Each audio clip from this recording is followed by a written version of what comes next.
The Great Rift Valley of Kenya. Over 2 million years ago, man's earliest ancestors took their first faltering, upright steps here. Some of our distant relatives live here today. Though they walk on all fours, their steps are far from faltering. Their social system is something we might well envy. There are 11 troops of baboons in this area. This is the story of one of them, the one known as the Pump House Gang. The Pump House Gang has over 100 members. Like all gangs, it has its characters, young adults like Nat. Then there are big males like Bo.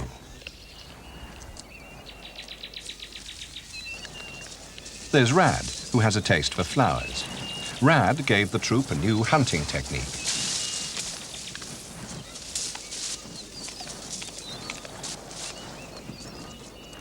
The owner of the formidable teeth is Paul.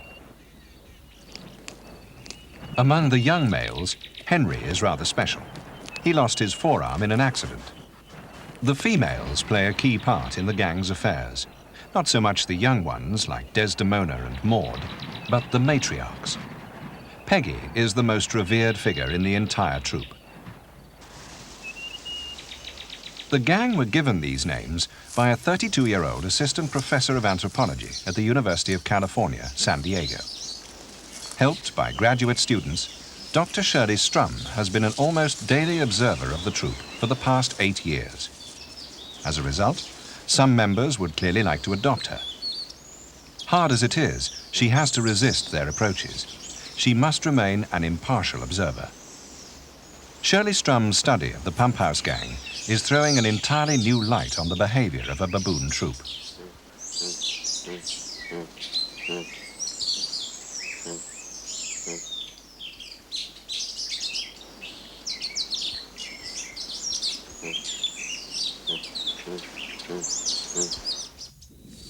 The gang takes its name from the little pump house in the background.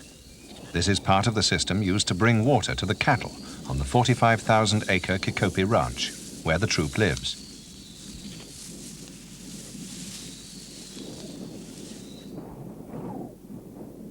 The ranch is situated between two of the lakes in the Kenya Rift, freshwater Naivasha and Sodari Elementaita. Kikopi is just north of the small garrison town of Gilgil. The northwest boundary of the ranch runs through the center of Lake Elementaita. Elementaita's soda-saturated waters are ideal for flamingos, but are shunned by cattle and wildlife, including the baboons. For 200 million years, the rift has been the scene of vast earth movements and volcanic activity. In the south, the ranch stretches to the long-extinct Iburu volcano. This, then, is the magnificent setting that provides the Pump House Gang with what, in gang parlance, would be called its territory. In a zoological sense, the troop doesn't have a territory which it defends against rivals. But of course, there are encounters with other troops. They're accidental, noisy, but seldom vicious. Here, the gang has bumped into the baboons of Cripple Troop. The encounter is fairly typical. Cripple Troop males are trying to herd their females away from their Pump House Gang rivals.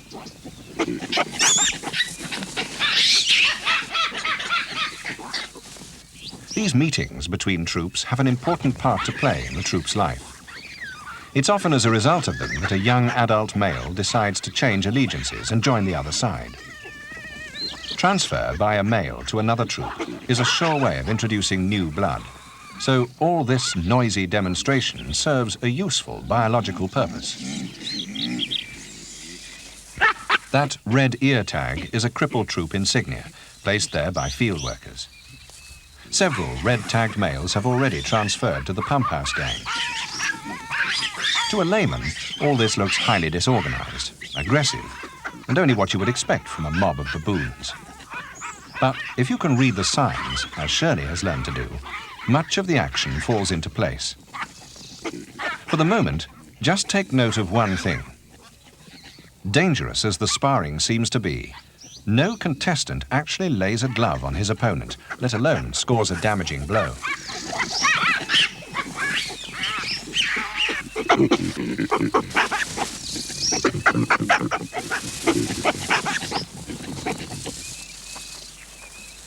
If this seems improbable, watch the scrap in slow motion.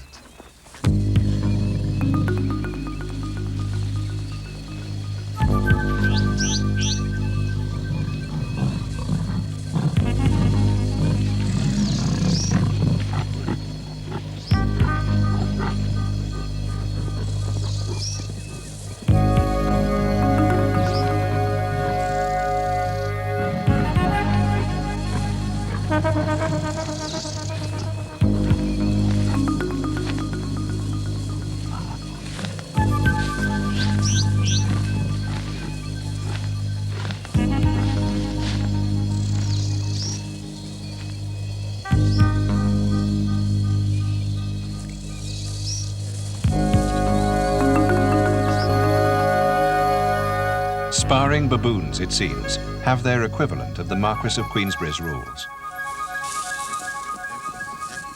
Any successful gang owes its survival to the fact that it's properly organized and run by a set of rules. Human gangs and their leaders usually come unstuck when they ignore these basic principles. Look at Butch Cassidy and Al Capone. The rules of baboon society are complex and until recently were imperfectly understood.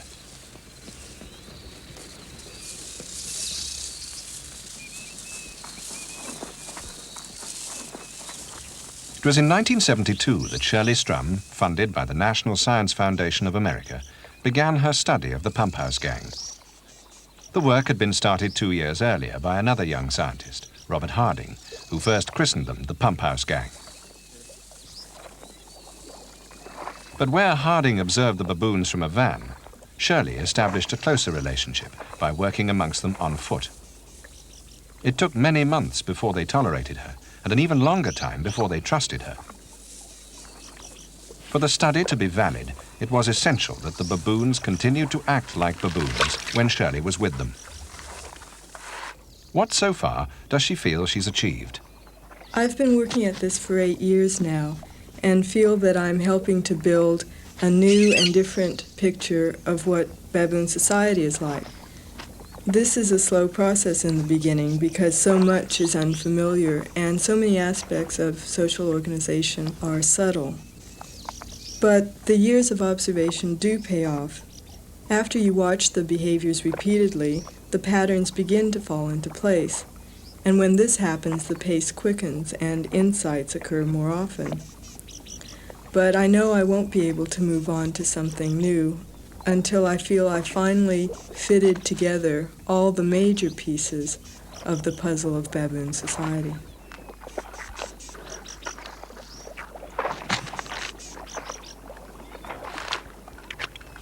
To have the complete picture of the gang and its daily life, it's necessary to get to know where they live and what makes the Kikopi Ranch so attractive to them. The most important amenity lies in the hills at its northeast corner. It's a constantly flowing freshwater spring.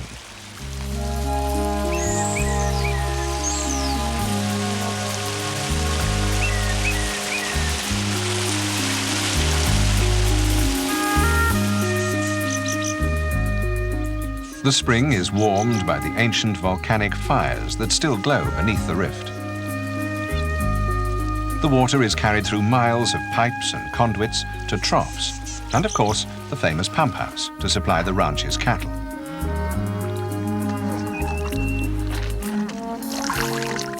It also supplies the baboons.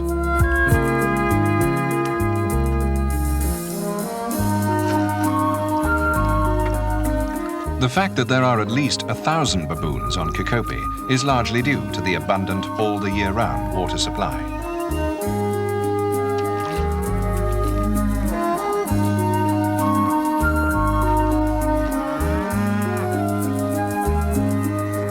The ranch supports a strange mixture of animals, all of whom more or less tolerate each other, though the baboons are never quite at ease with the cattle.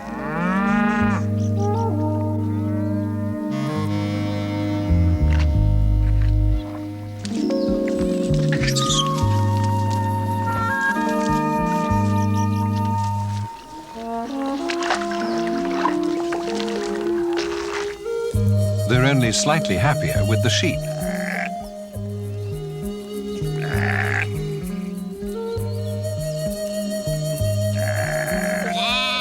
Though this big male could seriously wound the sheep, it's the baboon who backs down.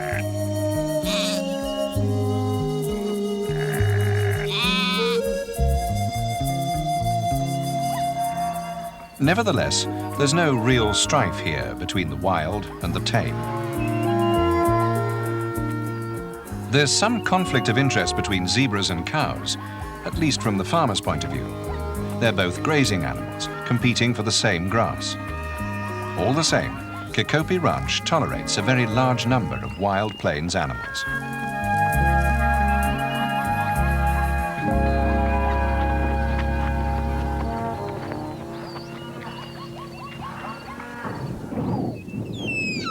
There is one baboon necessity that the ranch lacks.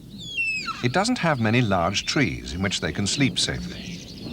But it has something just as good. Lines of tall cliffs, the fault scarps caused by past earth movements of the Rift Valley. These provide secure roosting places. They're essential to baboon living.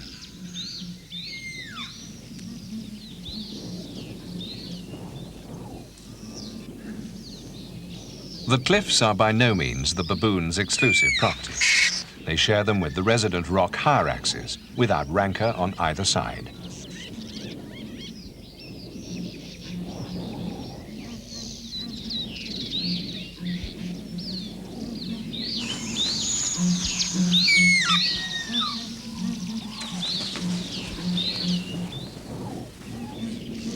The dodo-like ground hornbills nest along the lava cliffs. The booming sound is made by the hornbills.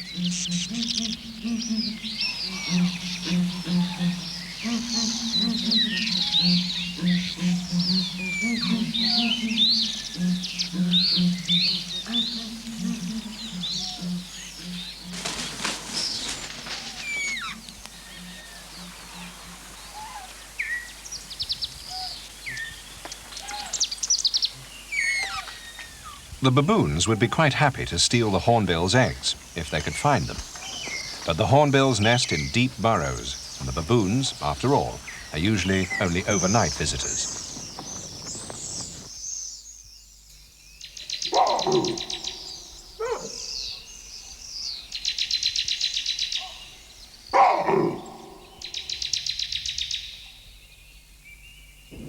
There's another climbing and perching facility which the baboons at times find irresistible. The power pylons are a sign that modern technology is encroaching on what, a few short years ago, was nature's undisputed territory. The sign says Hatari, danger. Alas, baboons can read neither Swahili nor English. To them, an electricity pylon is simply a metal tree, beautifully constructed for climbing. It's safe enough, provided they don't climb too high in its steel branches.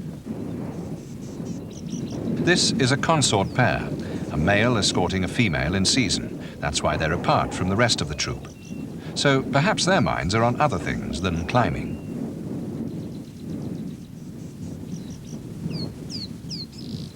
In fact, these tall pylons aren't such a danger. It's hard for the baboons to reach the power cables. It's the smaller power lines that are the menace. Alas, one-handed Henry climbed one of these until he reached a power cable and clasped it.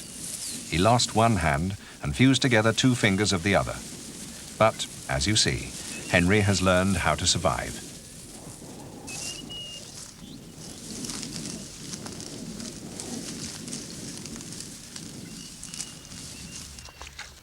The water from that spring far up in the hills is piped to fill tanks spread all over the ranch.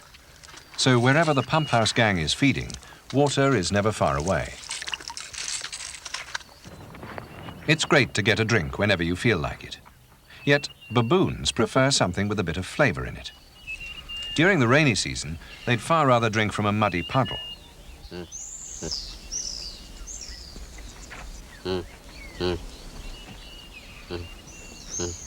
So the pump house gang takes its fill from the puddles while the opportunity lasts.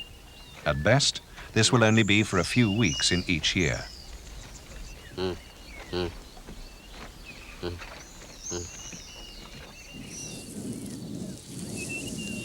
Baboons are great opportunist feeders. They're omnivorous, though they show marked seasonal preferences. Year-round, Kekopi produces a rich variety of food from which to choose.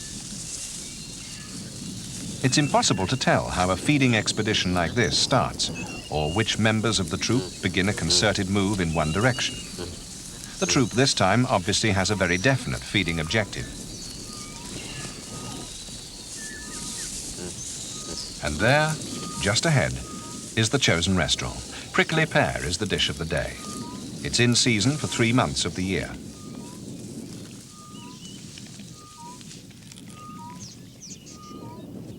Anyone who's ever brushed up against a prickly pear cactus knows that it's very capable of looking after itself.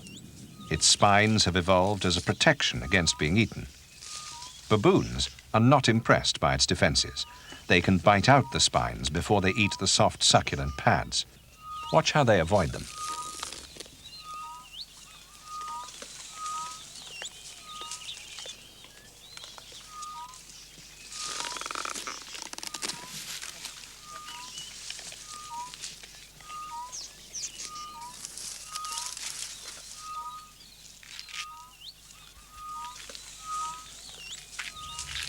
The youngsters aren't strong enough to break off the big pads, so they wait on the ground for fragments abandoned by their elders. Here's William showing how an experienced baboon does the job. Paul cleverly bites between the spines and spits them out.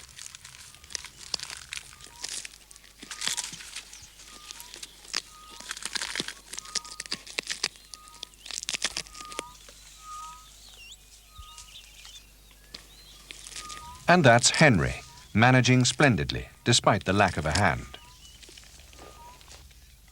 This is Diana, an adult female. Dulcinea, Diana's daughter, has found a complete pad that her mother has dropped. Her arms aren't long enough to break off a pad for herself.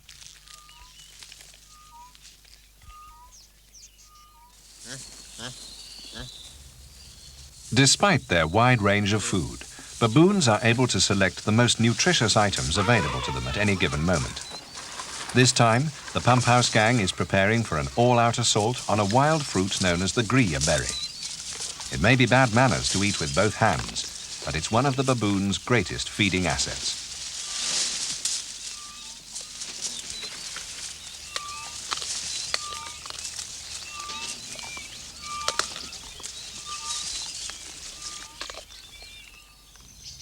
A sisal plant that's gone to seed and produced a 25-foot flower spike.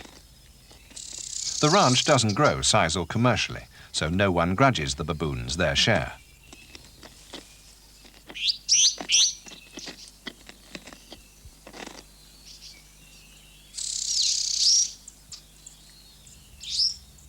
They particularly relish the moist, fleshy seed pods.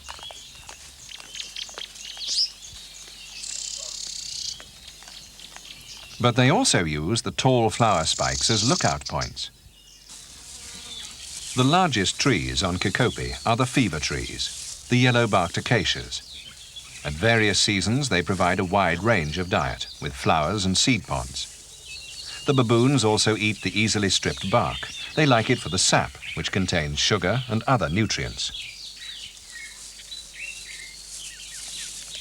Whistling thorn, another species of acacia. This has its defenses against browsing animals. Those galls harbour ants, which sting the mouths and noses of any creatures that eat the surrounding leaves. Baboons just don't seem to care.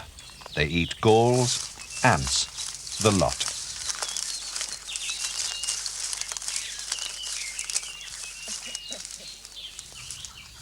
Baboons also eat a good deal of insect food. As every baboon knows, all sorts of creepy crawlies hide under rocks. So baboons, the great opportunists, turn over every likely-looking rock to see what edible things are lurking underneath.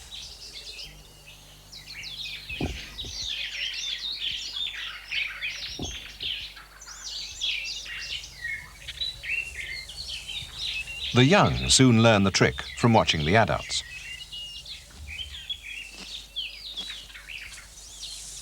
The very young accompany their mothers on these rock-rolling expeditions. But they know where food is more readily available. All baboon troops, perhaps accidentally, occasionally capture prey and eat meat. What's special about the Pump House Gang is that its members developed a systematic way of hunting. The new habit started in 1973.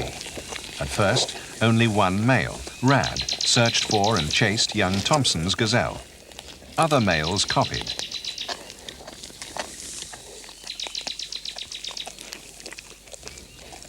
Living largely on vegetarian food, a baboon isn't really a carnivore. It doesn't have the equipment to tear up prey. Those long canine teeth are extremely fragile.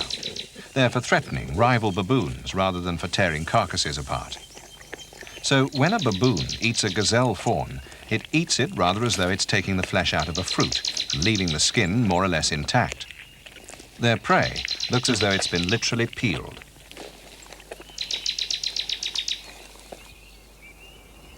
After the rains, when the short, sweet grasses come through, the troop isn't slow to cash in on the situation. The ranchers don't like this very much, since the baboons are now competing with their cattle. But Shirley points out that the baboons also eat a great many corms and seeds of the coarse onion grass, which the cattle don't like. In time, onion grass takes over from good grazing. She maintains that the baboons are doing the ranchers a good turn, but not everyone sees it this way.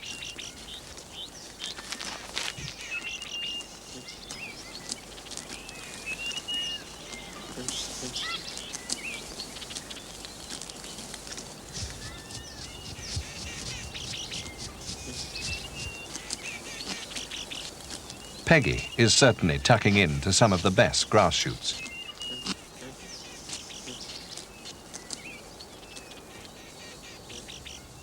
So here is the Pump House Gang, apparently living in a baboon's paradise on the Kikopi Ranch in the Rift Valley of Kenya, with no man's hand turned against it. At least, that's the way it was until recently.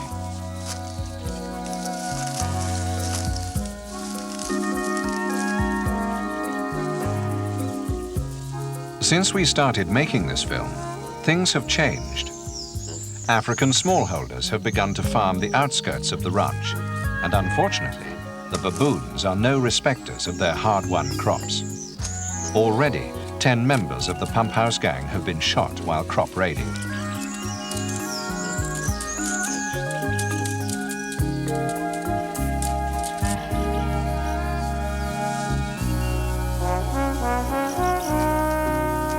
This guard works on the ranch. He's just scaring the baboons.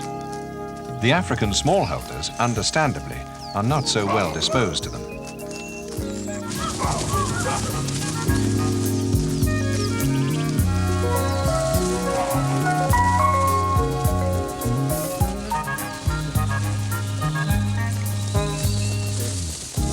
Shirley Strum and her co-workers are trying to organize protection, both for the baboons and for the farmers' crops, by using scaring devices, for instance. With the troop now in danger, it's fortunate that so much information has already been collected. What she has learned about the social life of the troop and its means of communication, we shall see in just a minute.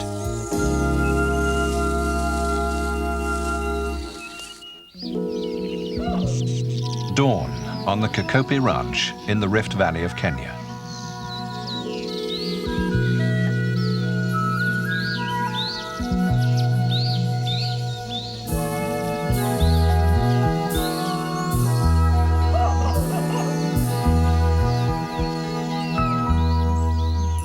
The baboon troop, known as the Pump House Gang, spend every night roosting on the cliffs.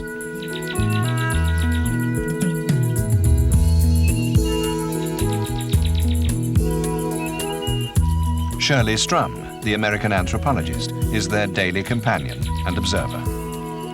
Her day starts when the Pump House Gang begin theirs. That's Peggy, the senior female of the troop. Like all her companions, she sits in the sun, allowing its warmth to drive away the night chill. A lot of grooming and play goes on in the early morning. This reinforces ties and strengthens relationships before the real business of the day starts.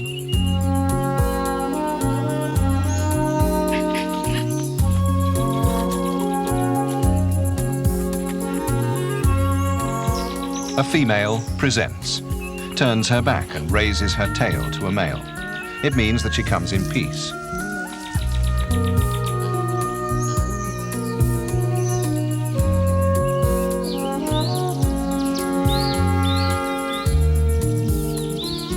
About an hour after sunup, the troop begins to move down the cliffs. A 1-year-old follows his older brother down the precipice.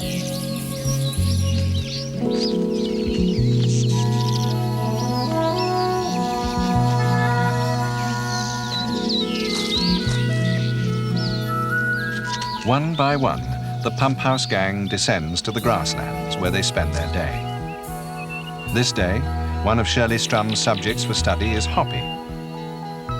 He's walking in front of another big male, Rad. You might suppose that Shirley Strum would get sick and tired of the day-in, day-out recording of every detail of the pump house gang's lives. I'm certain that many people think that this is a boring occupation, but in fact, it's really fascinating. It's like watching a daytime soap opera without the words. You have to figure out what's going on by observing, because the baboons can't tell you. And because of this, each episode is more intriguing than the last. You finally come to a point where you think you figured something out. And in order to test your idea, you make a prediction about how the animals should behave.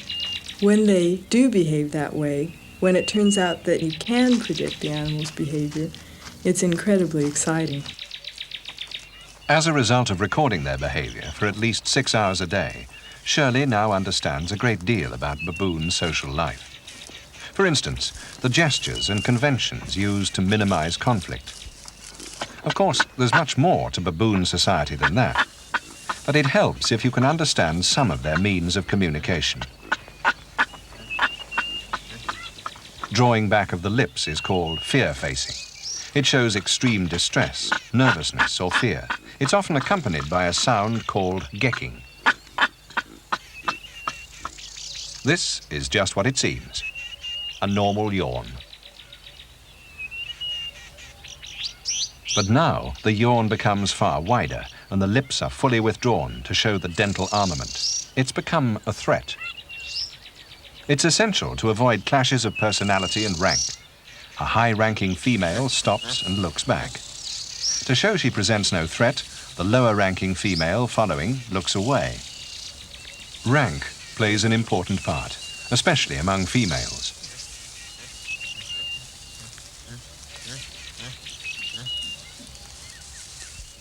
The old view of baboon society was that it was entirely ruled by the adult males, who were constantly fighting amongst themselves for control of the troop or its females.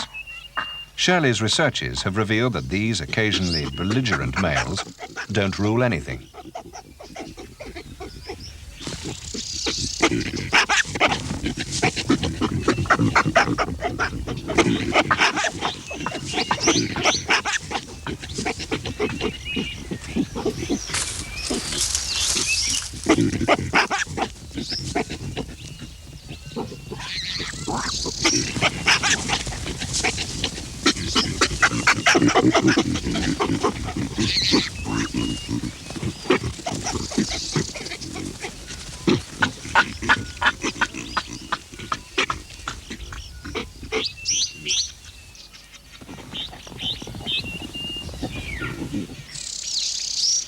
Impressive as the males are, it's the females who count most. And it's the family unit that provides the troop with stability.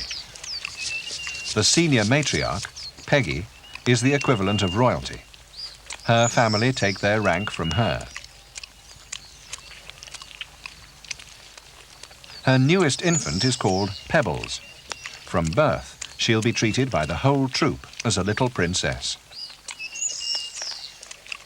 When another quite high-ranking female approaches, she pays her respects to both Peggy and Pebbles by presenting. Pebbles hesitantly ventures out into the larger world, away from her mother. Even at 2 weeks, she takes on all the status accorded to Peggy, because everyone knows that her mother will support her in a crisis.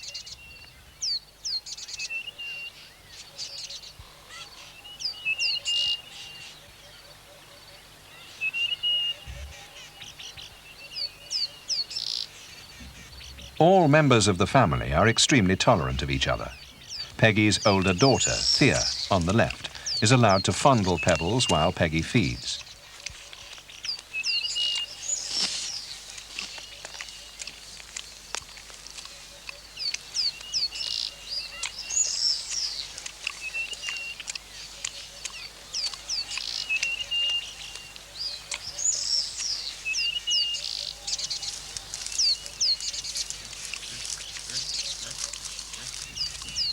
Thea is even permitted to pick up the baby as they move off, and then to groom it.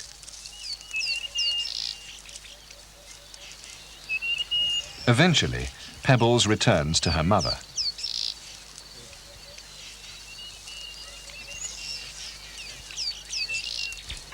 Family discipline can be strict.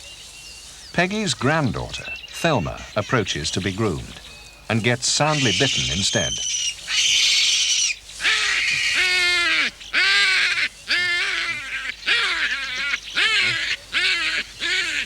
Poor little Thelma. She wasn't expecting Grandma to turn nasty. But it was Peggy's way of making clear that now Pebbles has arrived, there are other, more important claims on her attention.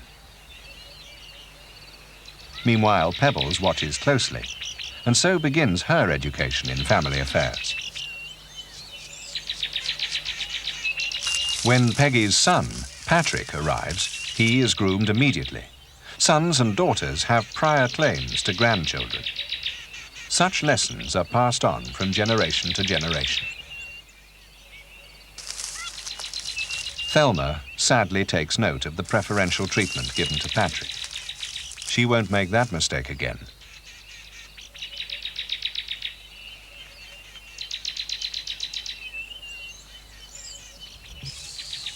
There is always grooming to reinforce family ties. This time it's Paul, the son, grooming Peggy. But it could be the other way round.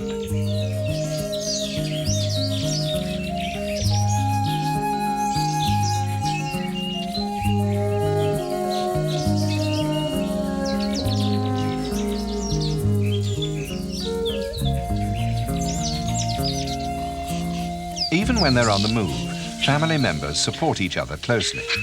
This is another high-ranking family belonging to Constance, a friend of Peggy's. Constance has 3 daughters, the youngest a small infant.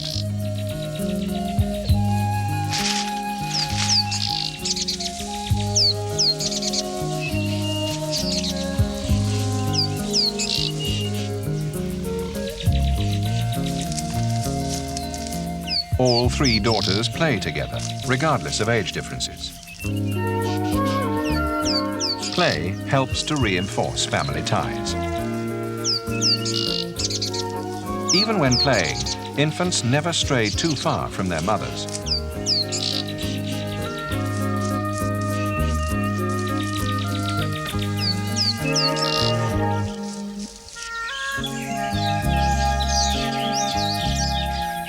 Shirley Strum has discovered that family structures and rank operate even when the mother isn't close by to back up her children. Constance's infant daughter is on her own.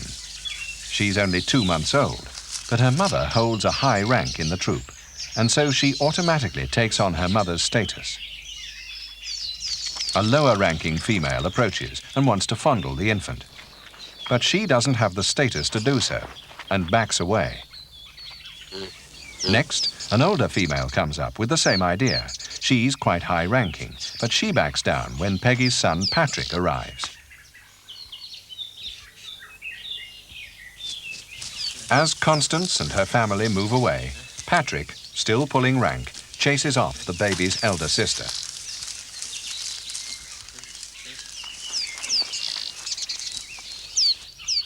Peggy, sitting under the tree, plays a key part in maintaining order. As the top-ranking female, she wields a lot of power. There's only one snag to her position. It's lonely at the top.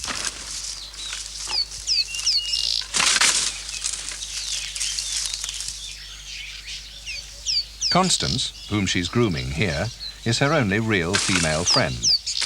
Because of this relationship, the infants in both families grow up together. So members of the two families will support each other in a crisis.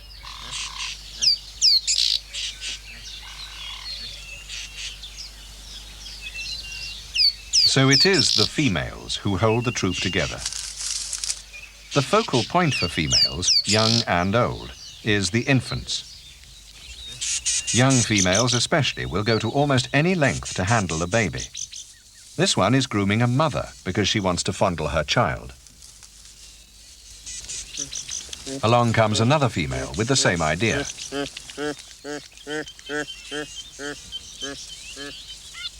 This interest in babies sometimes leads to conflict between females. This baby belongs to the mother on the left. She's disconcerted because the higher-ranking lady on the right is showing too great an interest in her baby.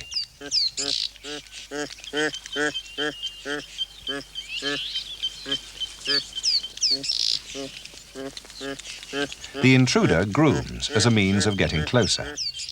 The mother is scared that if her outranking rival grabs her baby, she may try to hang on to it. The lower-ranking mother is afraid to threaten, so she holds on to her child very tightly indeed. To avoid an outright row, the intruding female grooms and lip smacks to cool the situation.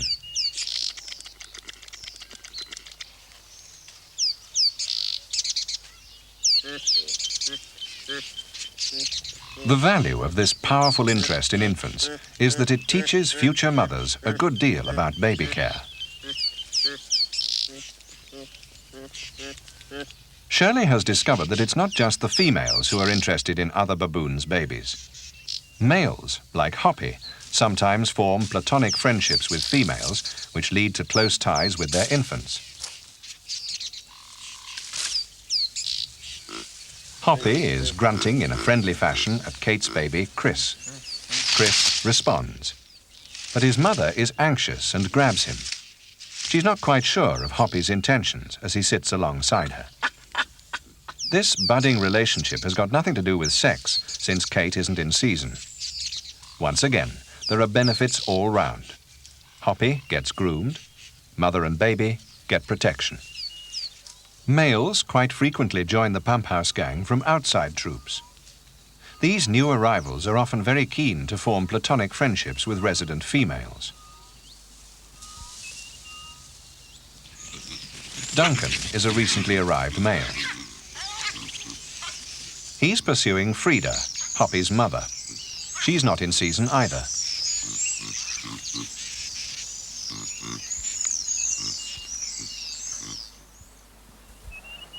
She's a little scared of Duncan's attentions and grooms as a pacifying gesture. This could be the start of a beautiful friendship.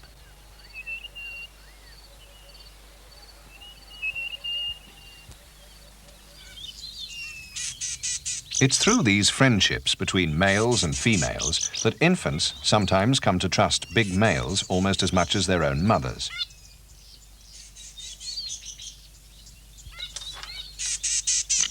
Gargantua has an eye for any passing pretty girl. Nevertheless, he enjoys a platonic friendship with the nearer of these two females. Her infant feels perfectly safe with big, tough Gargantua because of his friendship with her mother. So when the baby is bullied by a bigger youngster, she runs not to her mother for protection, but to Gargantua.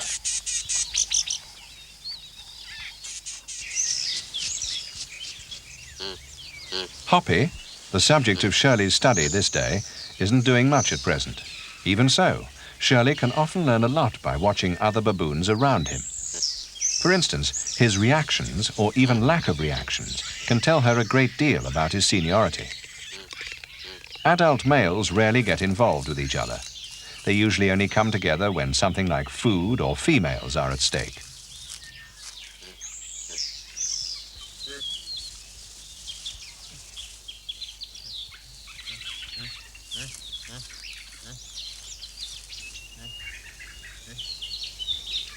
Right alongside Hoppy, a male rivalry situation is building up. Big Sam grooms his consort, Jessie. Chumley, right behind, is making him nervous. And with those teeth, no wonder. So Big Sam tries to pretend it's not happening. He pushes Jessie away as Chumley moves closer. He can't ignore this move by his rival, so he walks casually away with Jessie in front of him.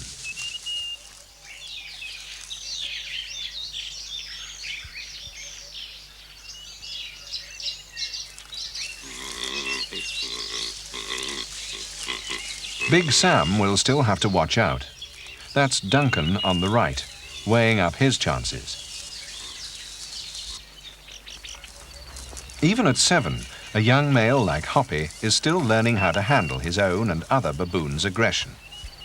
He directs a mild warning at the approaching gargantua.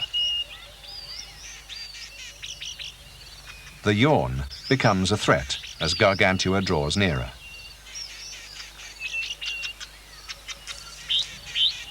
Inexperienced as he is, Hoppy is learning that outright conflict is to be avoided at all costs. Survival depends on everyone giving the correct signals. The episode passes off with some harmless chasing of innocent bystanders to relieve the tension all round.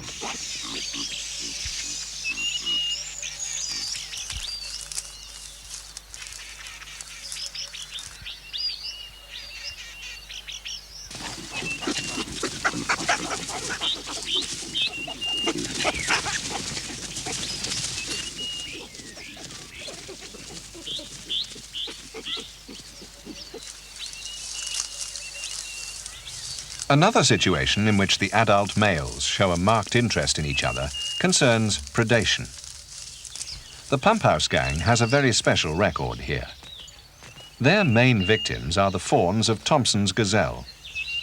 Baboons everywhere occasionally eat small animals, but the Pump House Gang evolved a hunting tradition that was developed and passed on.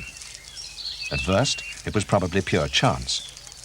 The baboons happened on very young fawns hidden by their mothers in the grass. Then, one male, Rad, started hunting systematically. Others copied his success. Groups of males even began to hunt together, coordinating their actions.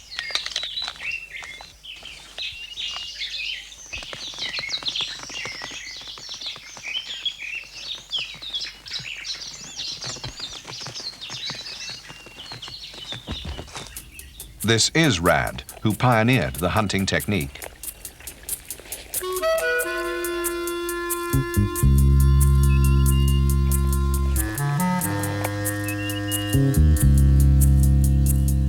Though there's seldom any fighting over meat, a good deal of intimidation goes on.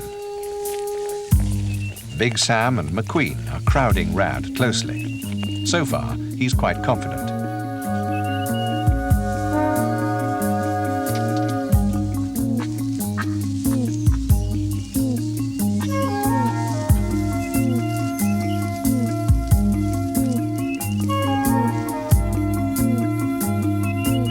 That's Chumley eating some scraps and making them all nervous. The pressure is getting too much for Rad, who puts the carcass in his mouth and tries to move away. It's a bit like a poker game. Who will call whose bluff?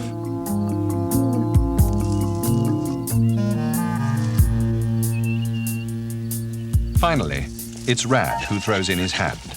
He runs for it, and in doing so, drops the meat. Chumley wins the hand, but strangely picks up a piece of prickly pear. The female who arrives next daren't challenge the big male, so she copies him.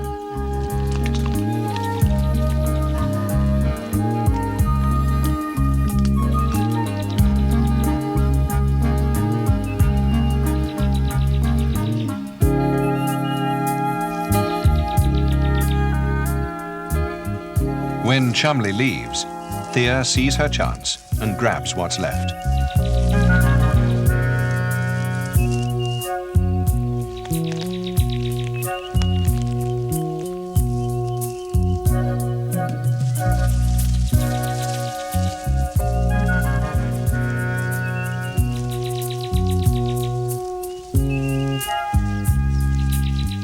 But the eventual winner is Duncan, and he has a problem. Duncan has to choose between two powerful and conflicting desires: a good meal or sex with a receptive female. If he devotes too much attention to one, someone will grab the other. Everyone, including juveniles, is watching Duncan to see which way it goes. So far, so good. Duncan has kept the meat and his girlfriend is still around. This is where a long-term friendship with a female can pay off. The real point about all these complex rivalries is that throughout them all, no one has been hurt.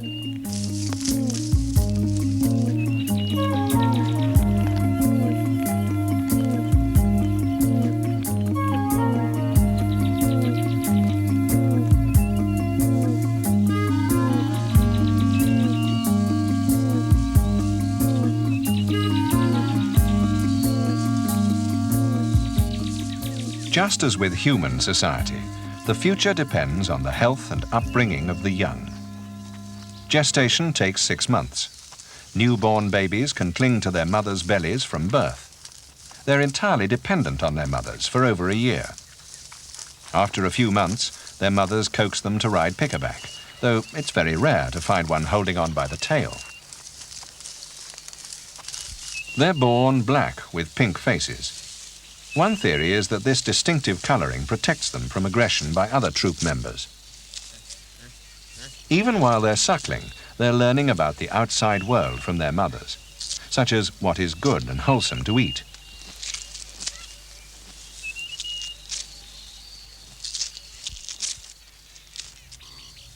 Young baboons have an awful lot to learn.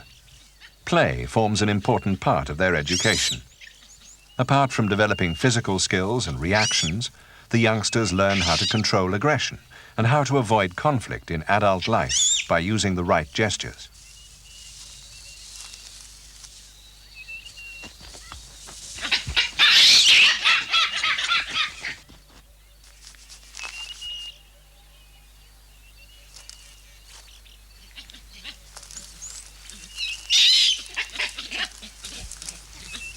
When the young start to play, they use a gesture called a play face.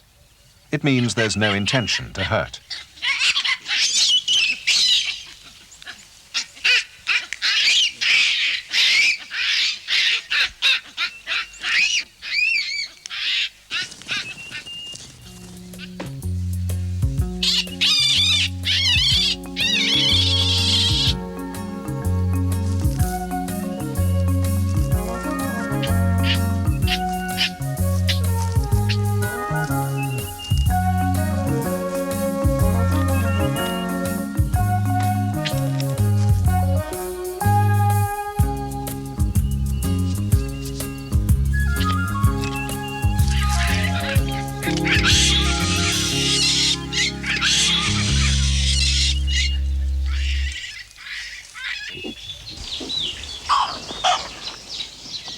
A troop of baboons moving across the grassland is easily dismissed as a disorganized conglomeration of animals. But as we've seen, it's very far from that. Here, on the open savanna, lives a socially integrated group of primates who aren't men, but certainly share some remarkable similarities with us. To baboons, families are important. So are friendships and alliances.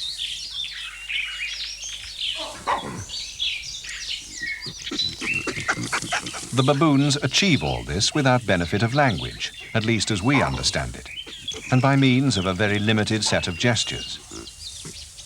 It's tempting to suggest that in some ways, baboons have got things far better worked out than Homo sapiens. How hard does mankind work at avoiding bloodshed on a personal, let alone a group level?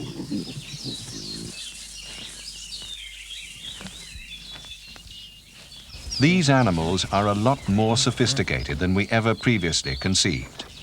At least until we began to know them as individuals and see them through the eyes of Shirley Strum, the constant companion and interpreter of the baboon troop they call the Pump House Gang.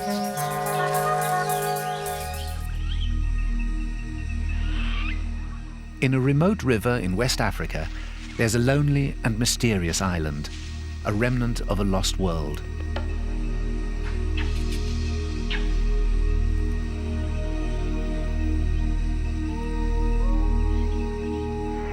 To the local people, the island is a sacred place where the spirits of the dead live on in the forest animals.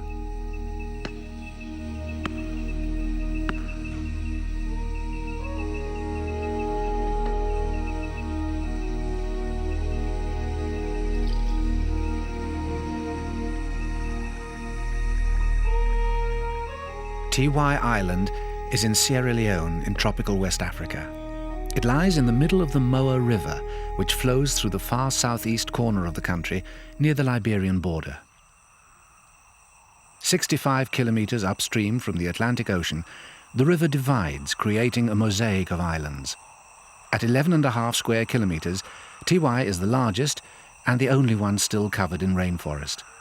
It's a tiny surviving fragment of what was once the vast Upper Guinea forest. More than 150 species of tree thrive here, supporting a rich variety of birds and mammals. Among them is a crowded population of primates, more densely packed than anywhere else in the world. There are more than 2,000 individual primates on Tiwai, belonging to 11 different species. This is a Campbell's monkey.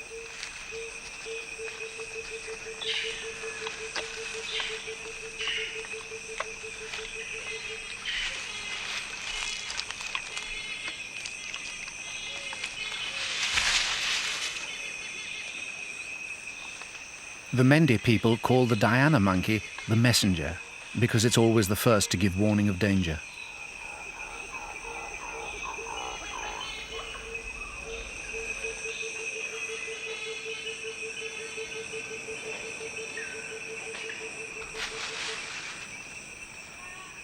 All the primates on Tiwai, including the spot-nosed monkey, eat fruit, but there's very little competition between them. Each species prefers to feed at its own level in the forest canopy and on different foods. Only a mature forest like that on Tiwai can support such an abundance and variety.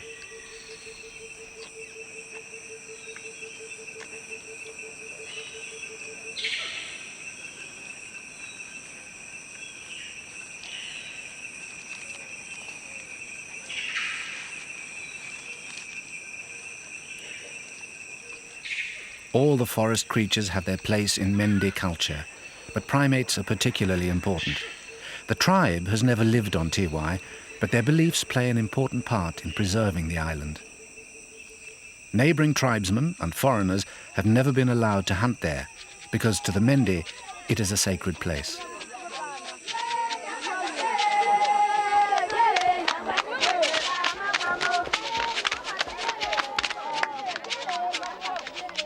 During their initiation ceremonies in the forest, adolescents are given charms to safeguard them from wild animals haunted by human spirits. The charms indicate the respect in which the Mende hold the forest and its inhabitants.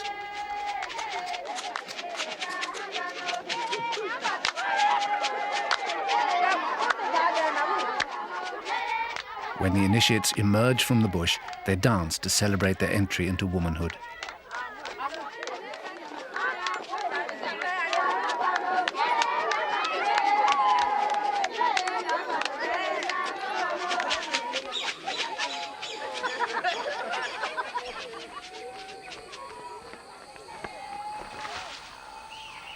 The Mende call the lizard buzzard the witch bird, but they believe that all birds of prey harbour evil spirits.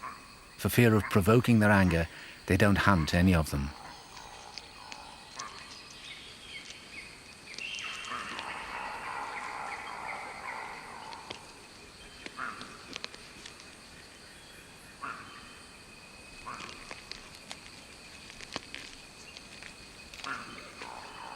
For centuries, tribal taboos such as this protected many of the forest creatures. Of all the animals, chimpanzees are the most revered. They're like humans in so many ways that the Mende consider killing one tantamount to murder.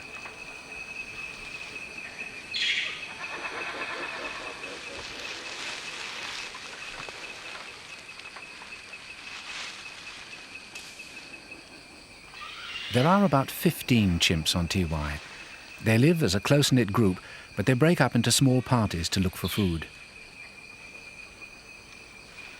It's well known that chimps use tools, but only the West African race uses a stone to crack nuts. They select their tools carefully for size and weight, and often carry them a long way to a suitable tree root which serves as an anvil. At between 1 and 2 years old, young chimps start begging for nuts. Their mothers teach them how to crack the shells.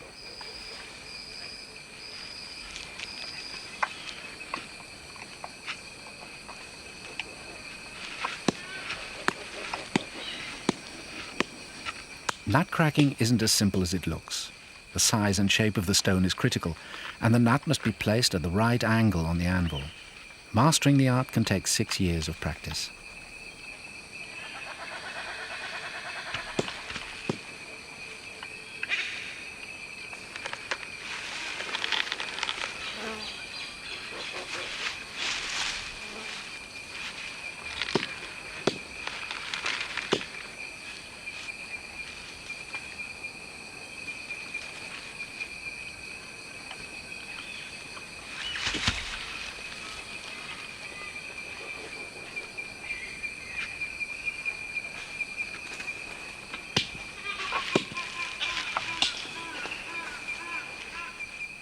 Tiwai's chimps have developed their tool-using skills even further. By breaking off a short piece of stick and holding it in their teeth, they can prise out the pieces of nut which they can't reach with their nails.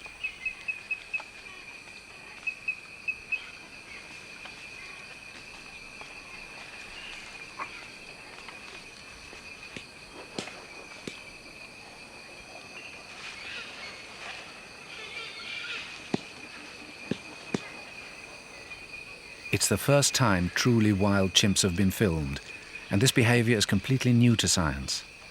Chimpanzees are in such danger throughout Africa that this could be the last chance to study them in the wild.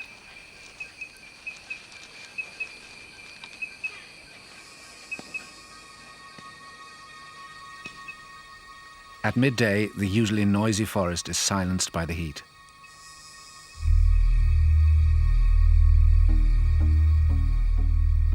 The monkeys retreat to the treetops to catch the cooling breeze.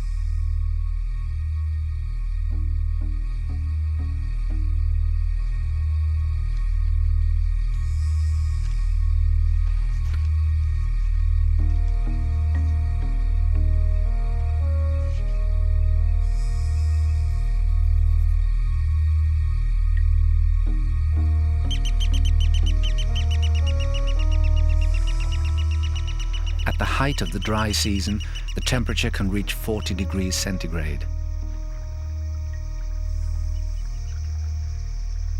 Round the shores of the island, sandbanks shimmer in the sun. This white-headed plover has just laid her first egg. In the hottest part of the day, it must still be kept at a constant temperature. She goes to the river, moving cautiously, on the lookout for predators.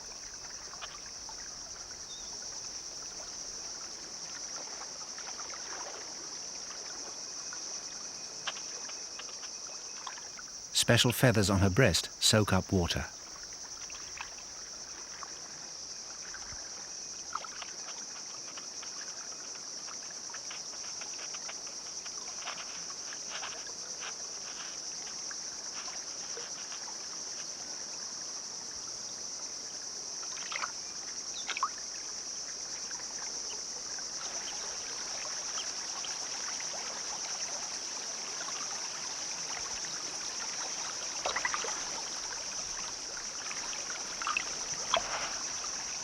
For animals like the spot-necked otter, staying cool at midday is no problem. Several otters have their territories around Tiwai's shores. Each male marks his boundary by renewing the scent at regular sprinting sites.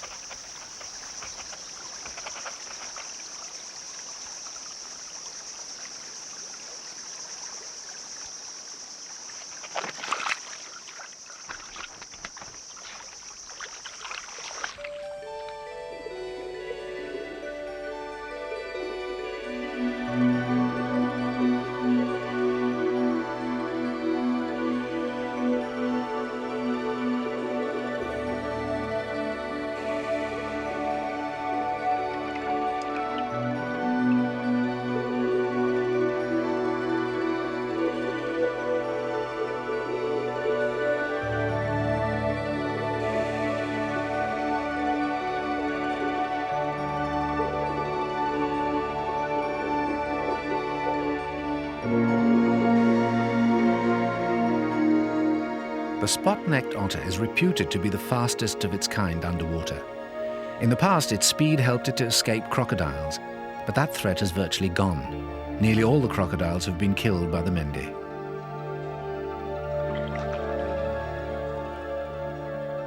For such a swift animal, fishing is easy, especially when its prey is a slow-moving species like tilapia.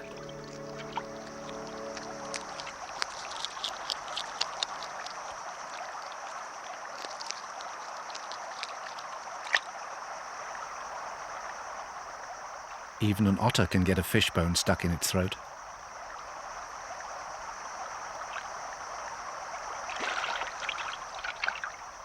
Spot-necked otters are still relatively common, even though the Mende hunt them to eat. Another local activity is more of a threat to them.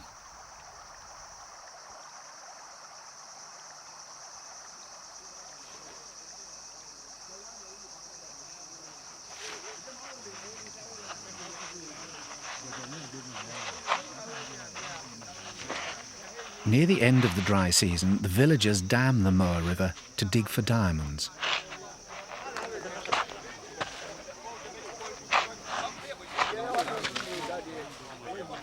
Six meters below the riverbed is a layer of gravel which contains the gems.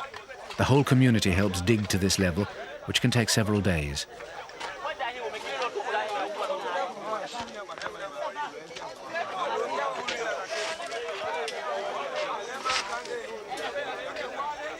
When the seam has been exposed, the local paramount chief takes his share. The formality's over, it becomes a free-for-all.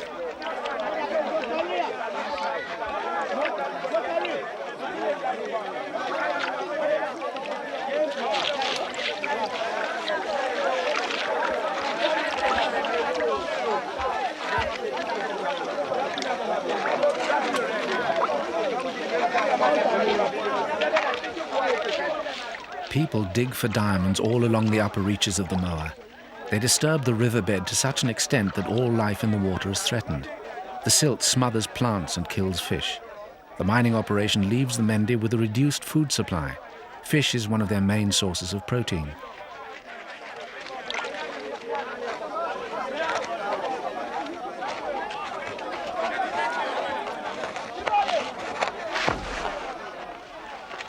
When all the gravel has been excavated, it's carefully washed in the river.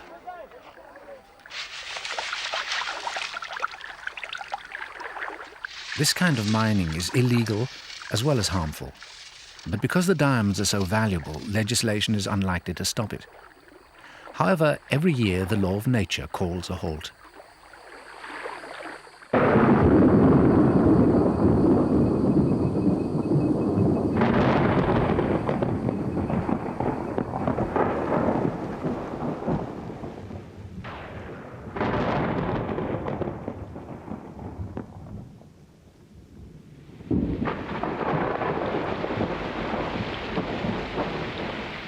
In Sierra Leone, the rainy season starts in April. Within weeks, the level of the river rises 5 meters, putting an end to diamond mining for another year.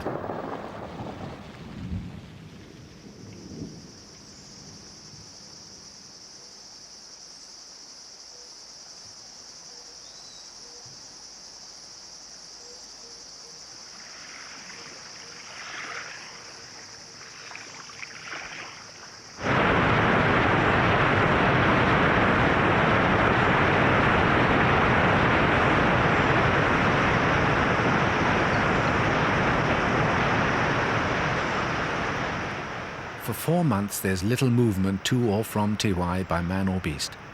The Moa River has become a formidable natural barrier, effectively sealing the island off from the outside world.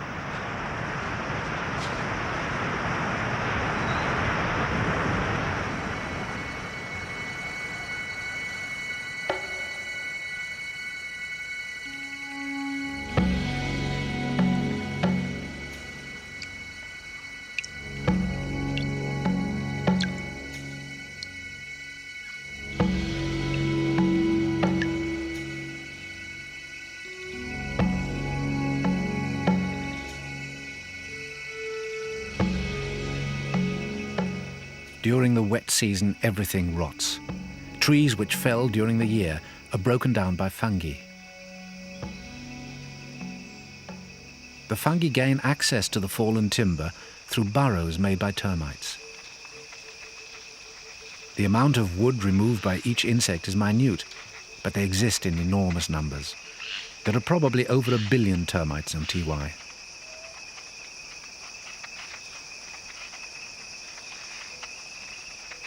They owe their success to their complicated social organization. Most of the termites are foraging workers, but some have a protective role.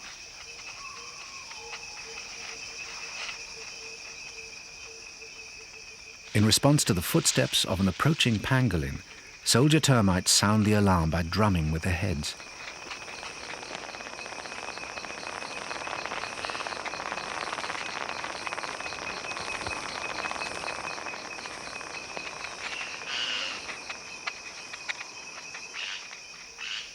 Within minutes, the entire foraging party will have gone to ground.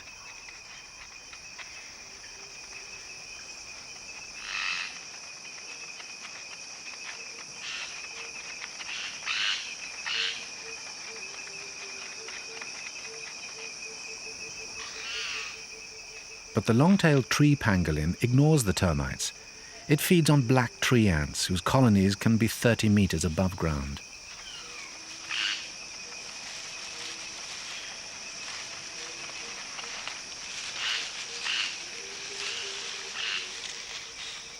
The ant's nest is protected by hundreds of thousands of workers, all of which can bite.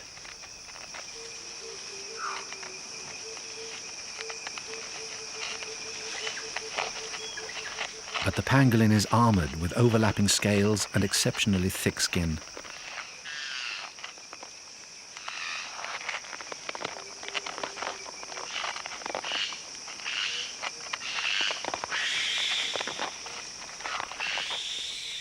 With powerful front limbs and sharp claws, it rips open the nest, hard as cement, to expose the defenseless larvae and pupae within.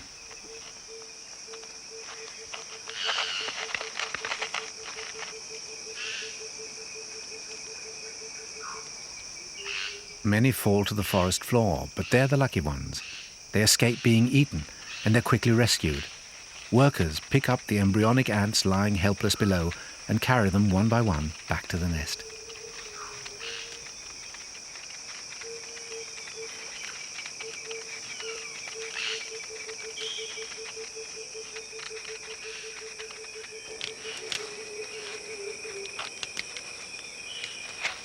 The workers swarm out to defend the colony.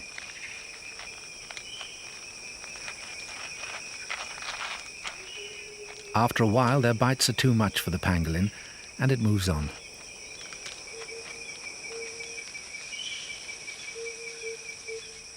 It rarely has time to cause irreparable damage. The ant's nest survives to await the next attack. The forest on TY, with all its variety, provides food for a wide range of animals.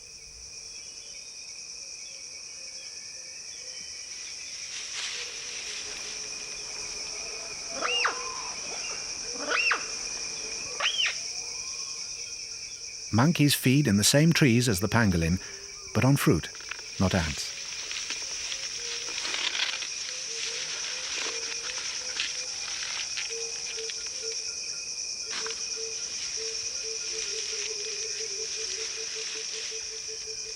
Diana monkeys are especially fond of the fruit of lianas, the creepers which festoon the trees.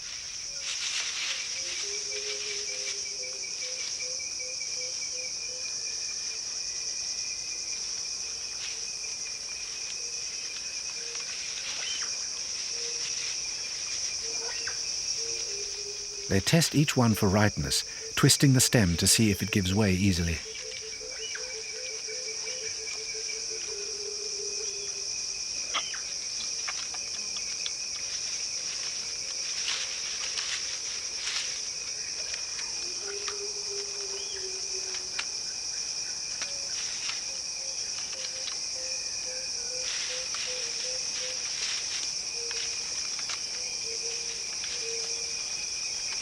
The fruits taste sour and sweet, like a cross between a mango and a guava.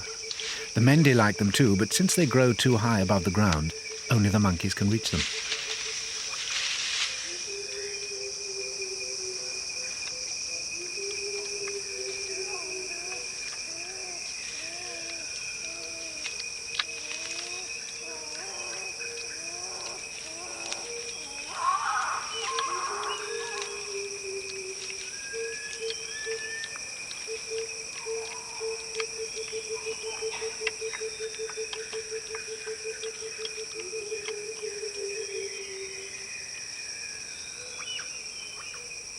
Fruit discarded by the monkeys seldom goes to waste.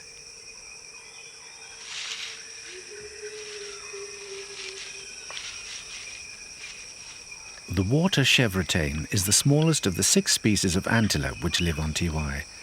It stands 20 centimeters high. Its stripes and spots perfectly mimic the dappling of light and shade on the forest floor, where it spends most of its quiet life.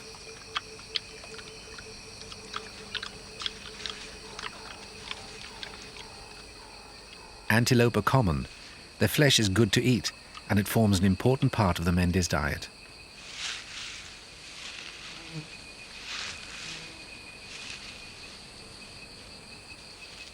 They usually hunt them at night with lights.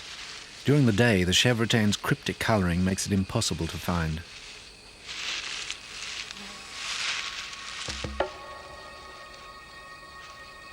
But this man is not hunting antelope. The Mende are traditionally farmers, not true forest people like the pygmies of Zaire. Complex symbolism, folklore and secrecy surround the art of hunting.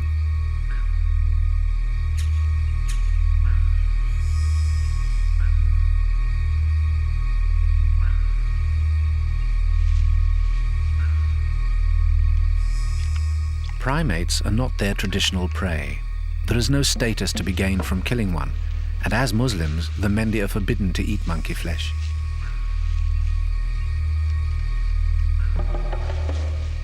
But there is an export market for the meat, so that monkey hunting has become big business in Sierra Leone.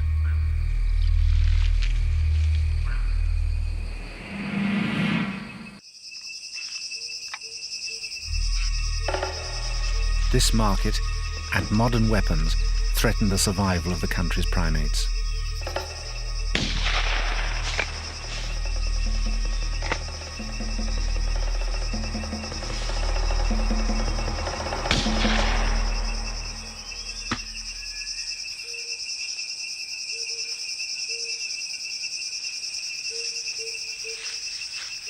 Campbell's monkey is good to eat and a pest of local crops. It's relatively common, and its population could sustain culling. The meat could be a valuable source of protein, but this was killed not for local consumption, but commerce. This man has been commissioned to shoot 40 monkeys for export to Liberia, where the flesh fetches a high price as a delicacy. To preserve the meat, the hunter's wife smokes and dries the carcasses. Current estimates suggest that monkey meat crosses the border to Liberia at a rate of 300 tons a month. The trade has little effect on the main crop pests, like mangabees and green monkeys. They're shy, secretive, and hard to shoot.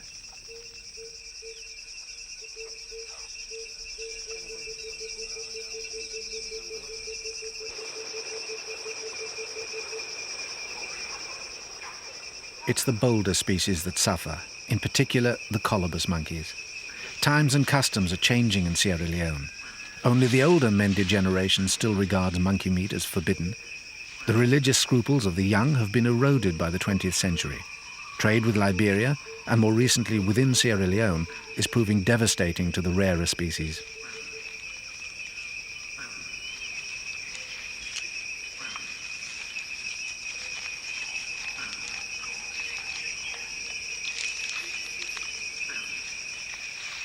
Scientists estimate that without protection, the red colobus may be extinct in a very few years. The black and white colobus fares little better. It might survive 10 years longer.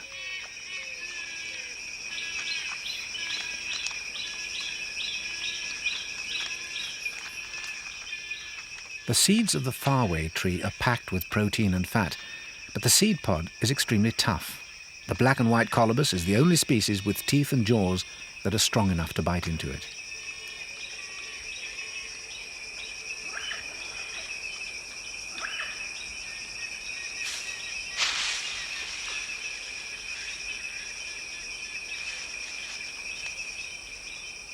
Its diet includes more leaves than that of any of the other primates on Tiwai.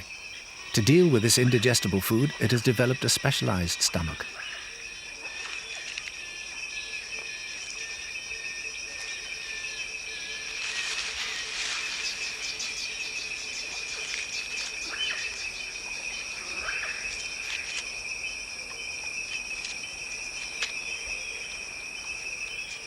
Colobus monkeys live high in the trees in the depths of the forest.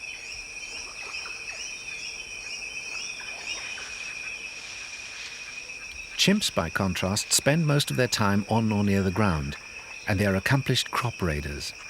This individual devastated the entire crop of a mango tree planted long ago when farming was allowed on Tiwai.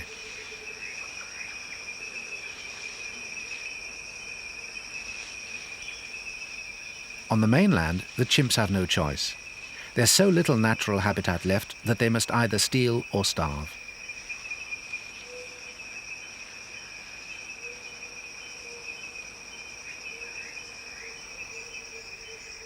Evidence that a chimp has passed by lies strewn all over the ground.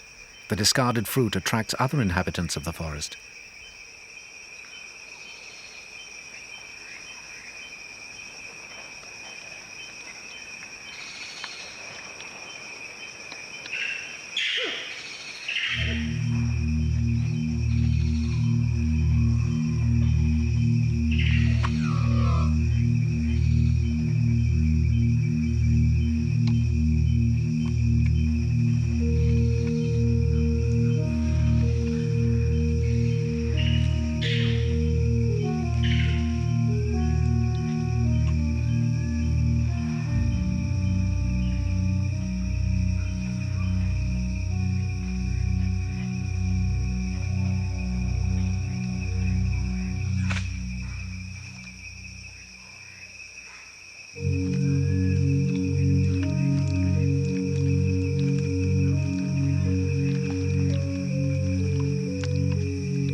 The chameleon is a creature of the canopy, only rarely venturing to the ground. Even though it can change color to perfect its camouflage, it's safer up in the branches.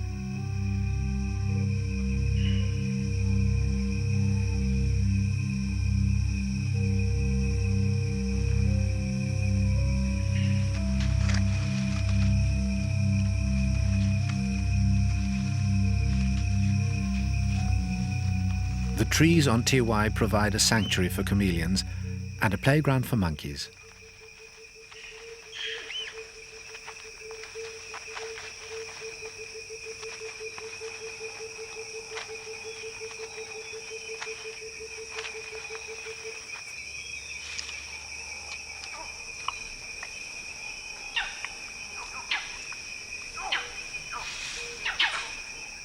In other areas, forest creatures are having to flee for their lives.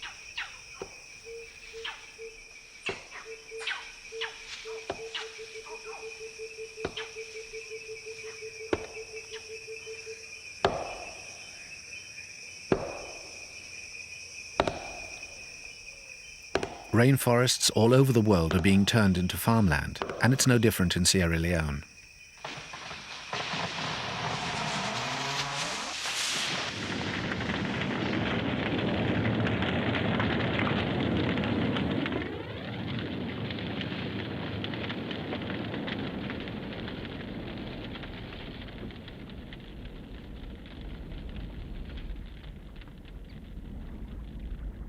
Just opposite Tiwai, the riverbanks are on fire. For centuries, slash-and-burn agriculture has been a continuous threat. Now commercial logging adds to the danger. The last major stands of lowland rainforest in Sierra Leone, the Gola forests, stretch to the north and east of Tiwai. They're the only other place where rare monkeys survive, and they're disappearing fast.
Sierra Leone has lost 97% of its primary forest.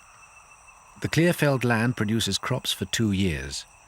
During the next 10, when it must be left fallow, it can be harvested for medicinal herbs, building materials, firewood and bushmeat. But it provides no habitat for animals dependent on the forest.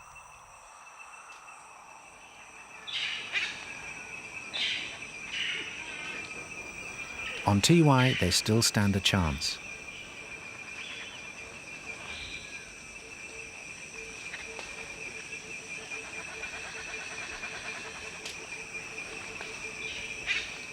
After long campaigns by scientists and conservationists, and with the cooperation of local paramount chiefs, the island is the first area in Sierra Leone to be designated a game sanctuary. Even major crop pests like mangabees can escape persecution on Tiwai. There's no farming or logging on the island. Although both activities are legal, they're discouraged by the government and the local chiefs, and some people would ban them. Others say they could be managed to control their effect on the ecology and to increase the value of the island to local people. The decision is crucial to Tiwai's future.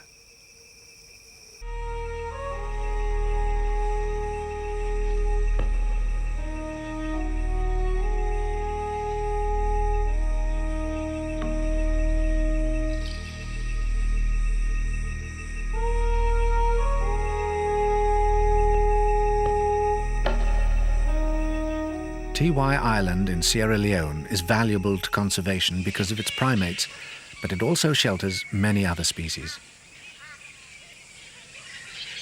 Until recently, straw-coloured fruit bats were common in the wet season, roosting during the day in large colonies. The species is migratory, visiting the island only when the trees are in fruit.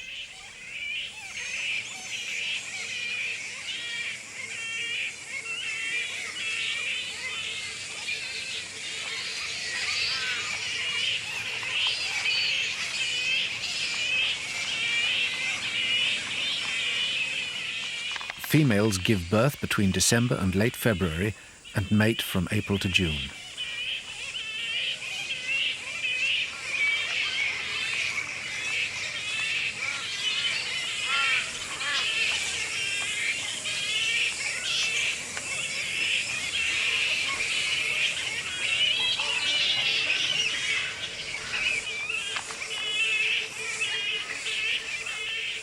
This one is plainly not in a receptive mood. A well-aimed nip puts a stop to all further advances.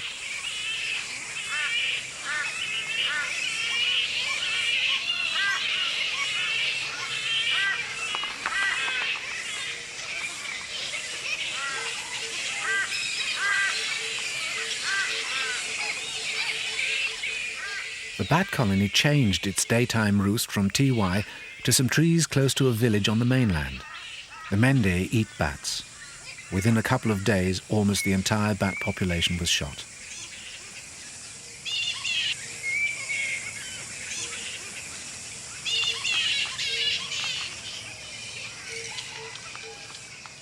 A few bats still survive on the island, and in time the colony might recover.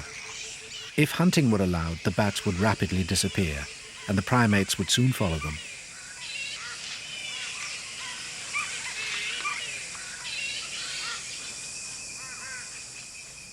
The chimpanzees on TY are more precious than they were in the mid-80s.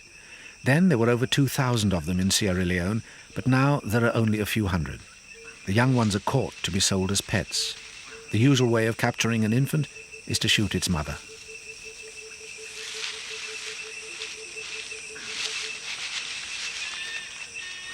For every captive infant chimp that reaches the market, between 5 and 10 mothers and babies will be killed.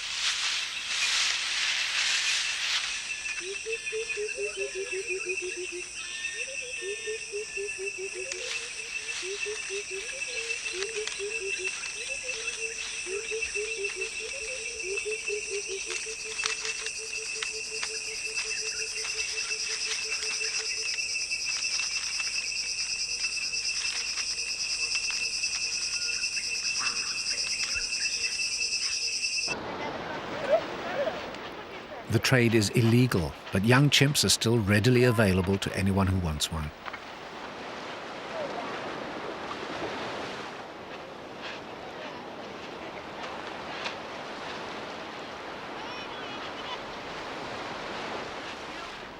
People will buy anything as a souvenir of Africa, including ivory and the skins of spotted cats, snakes and crocodiles, all of which are protected by international law. In Sierra Leone, owning a chimp is a status symbol. But at 4 years old, their behavior becomes unpredictable, and they may turn aggressive. The lucky ones are destroyed. The rest face a life of solitary confinement.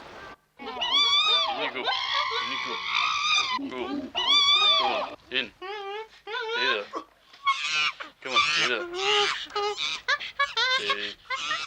Those destined for medical research have an even worse future. Chimps share 98% of our genes, making them useful in research into AIDS and other human diseases. They also share our need for affection and mental stimulation.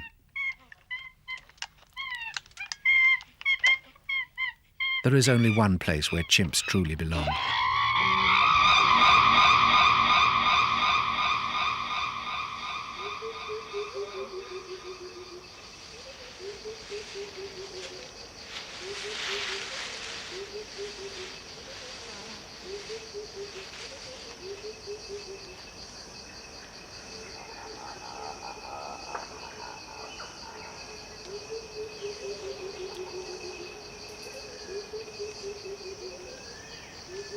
A female gathers a last handful of nuts before retiring for the night.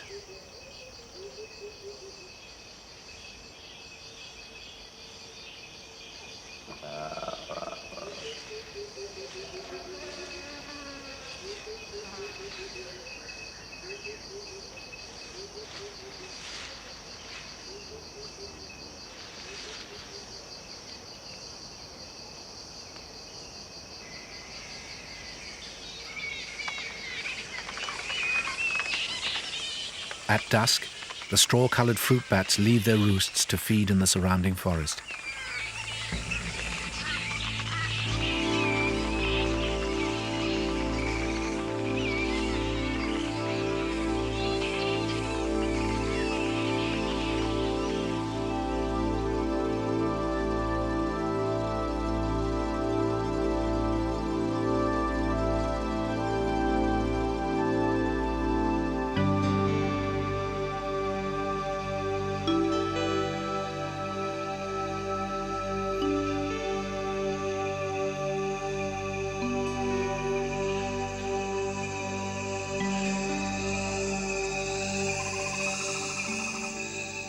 As night falls, one of TY's most primitive primates awakes.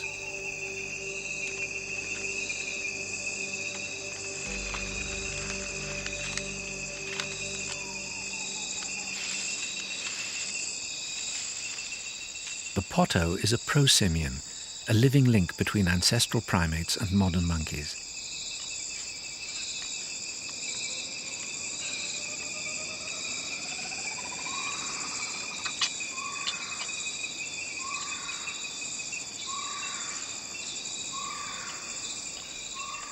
Millions of years ago, these early primates dominated the world's forests. When monkeys and apes evolved, the prosimians were displaced. 2 species survive on TY, but only because their nocturnal habits enable them to avoid competition with their more advanced diurnal relatives.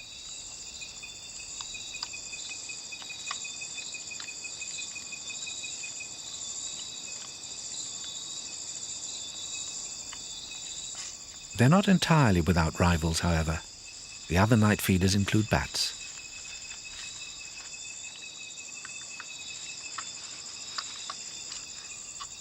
Fruit-eating bats are important for seed dispersal. Having extracted all the juice, they spit out most of the seeds in dry pellets. Any seeds they swallow are excreted after a few hours, usually away from the parent plant.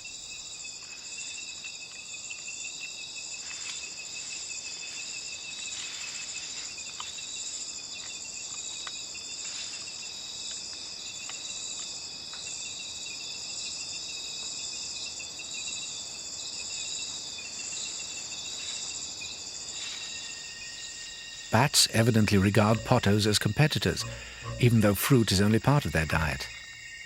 Pottos also eat tree resin and insects, and almost anything else they can catch.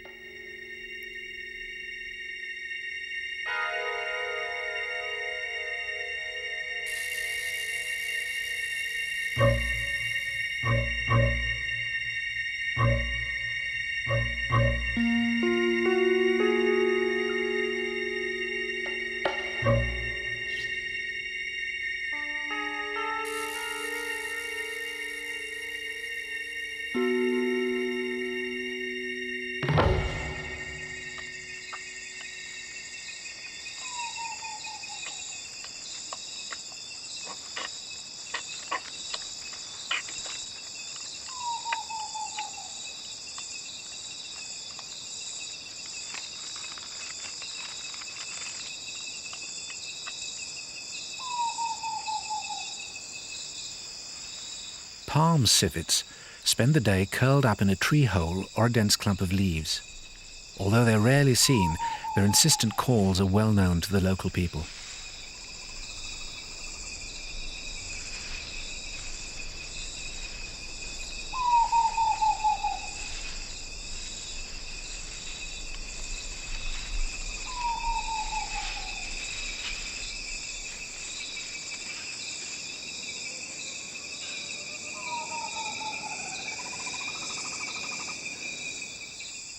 Just as there are nocturnal primates to fill a niche left vacant by their diurnal relatives, so there are pangolins that come out only at night. They divide prey between them. The white-bellied tree pangolin eats red tree ants under cover of darkness, and its long-tailed relative concentrates on the black variety during the day.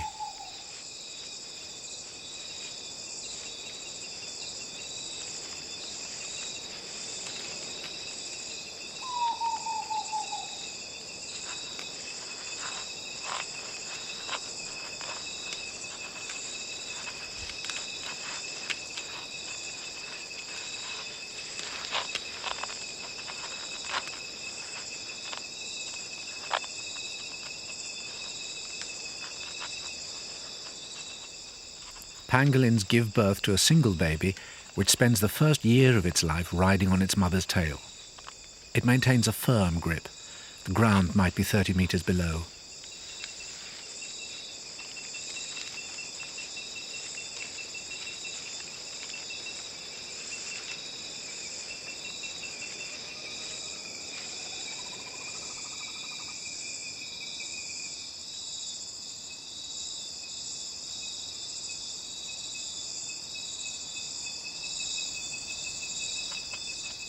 On the forest floor, a brush-tailed porcupine searches for fruit dislodged from above.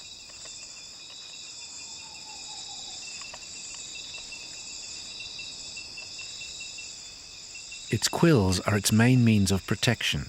They're sharp, but not sharp enough to deter all its enemies. At the first sign of danger, the porcupine retreats, rattling its tail in alarm.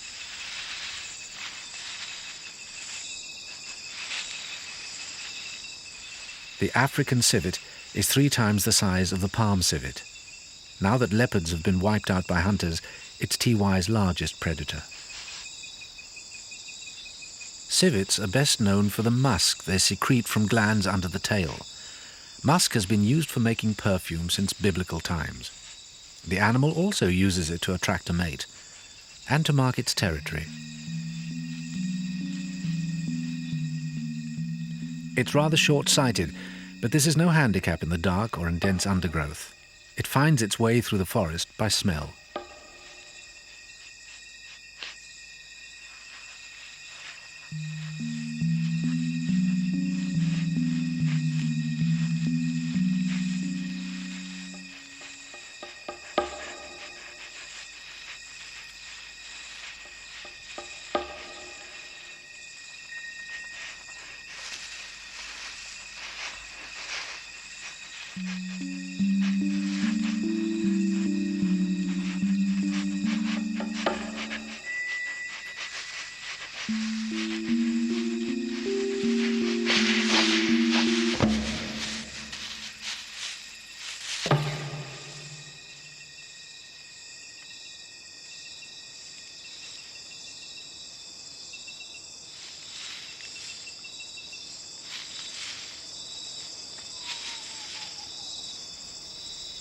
A civet marks its prey with scent from glands in its neck. This might mask the smell of blood, preventing scavengers from finding food which the civet intends to eat later.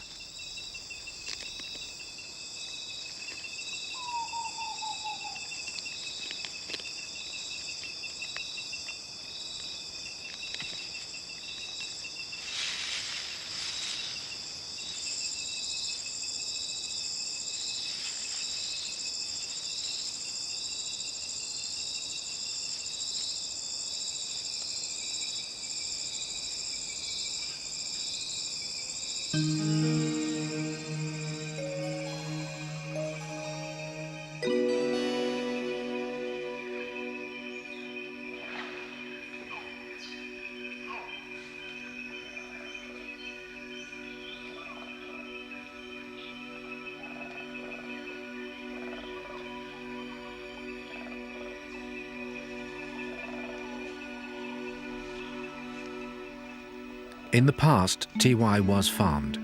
Its beautiful forest is barely 60 years old, yet it stands among the surrounding farmland like a relic from an earlier era. As it grew, it provided a haven for animals escaping from the clearance of the surrounding forest.